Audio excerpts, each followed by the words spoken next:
Guys మా mummy చూడండి. అమ్మ ఎవరి కోసం నువ్వు ఇక్కడ కాసుకొని కూర్చున్నావు? ఇదేమో నీ కోసం ఈ రెండు.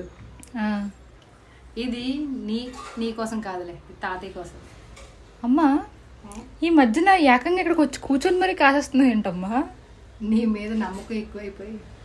అమ్మా కాదమ్మా. గైస్ సి ఆగా నేను చెప్తాను. ఎప్పుడు నువ్వే మాడతావు ఏంటి వీడియోలో? గైస్ ఇది మా తాతయ్య ఇలా తింటారు అనమాట. మళ్ళీ అమ్మమ్మ ఇంకోలా తింటారు, అమ్మమ్మకి ఇంకోలా చేస్తారు. ఇది తెలిసిందే, ఇది మన లంచ్ అనమాట. ఇది మేడం గారు కోరుకున్నారు, మరి ఎంతవరకు తింటారో చూడాలి.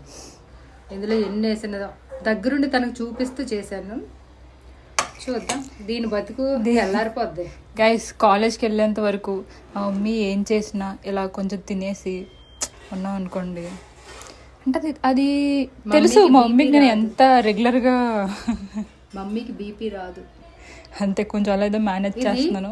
కొంచెం నేను ఉదయం 8 గంటలు తాగాల్సింది ఇప్పుడు 10 అవుతుంది. ఇప్పుడు కాదమ్మా, కొంచెం రేఖ ఆంటీతో కొంచెం కొలాబరేషన్ చేస్తూ అలా ఇలా అటు ఇటు కింద మీద పడి అసలుకి మొన్న గట్టిగా ర్యాంప్ అయిపోయింది గైస్. ఉప్మా వదిలేసాను కదా, రేఖ మీద అడిగేసి తొక్కుతా.